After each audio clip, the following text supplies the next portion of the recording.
میرا ایک شاگرد ہے کراچی میں، اس کے مسجد کے ساتھ ایک عورت تھی، وہ لڑکیاں سپلائی کرتی تھی، کس قدر بدترین کام۔ اس نے، میرے شاگرد نے اس عورت کے بیٹے سے دوستی لگائی اور اس کو میرے بیان کی کیسٹ دے دی۔ اس نے کہا یہ سن لینا۔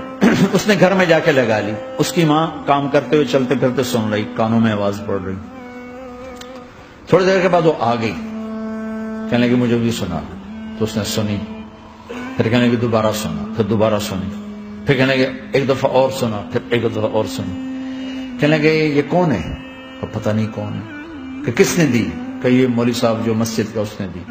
تو اس نے بیٹے کو لیا اور مسجد کے دروازے پر آ کے، لوگ تراویح پڑھ کے نکل رہے تھے، انہوں نے کہا میں یہاں کے امام سے ملنا چاہتی ہوں۔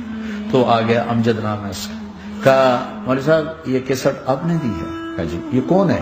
کہ میرا استاد ہے۔ کیا نام ہے؟ طارق جمیل۔ کہا اس نے کہا ہے کہ جتنے بھی گناہ کرو توبہ کرو تو قبول ہو جاتی ہے، تو میری توبہ قبول ہو سکتی ہے؟ تمہیں تو پتہ میں کیا کرتی ہوں۔ کہا یہ بھی توبہ تو سب کی قبول ہے۔ کہ اچھا پھر میں تمہیں گواہ بناتی ہوں، میری توبہ، میری توبہ۔ اور اگلے دن مسجد میں آنا شروع کر دی تراویح میں، اور دعا کرے یا اللہ اگر میری توبہ قبول ہے تو مجھے اٹھا لے، اگر میری توبہ قبول ہے تو مجھے اٹھا لے، اگر میری توبہ قبول ہے تو زور زور سے دعا کرتی۔ عورتوں کے اس میں جدھر عورتیں نماز پڑھتی تھی،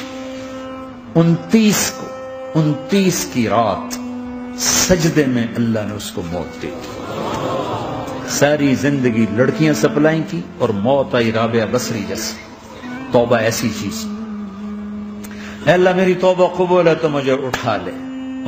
29 کی رات سجدے میں اللہ نے اس کی روح کو قبض کی۔ تو میرے بھائیو بہنوں، جتنا مجمع آپ موجود ہو، جتنا اس کے ذریعے سے سن رہا ہے، آج توبہ کر لیں۔ پتہ نہیں نہ جانے بلا لے پیا کس گھڑی، پتہ نہیں رب کا بلاوا کب آ جائے، تو ہم توبہ کر اور اپنے مالک کو راضی کر۔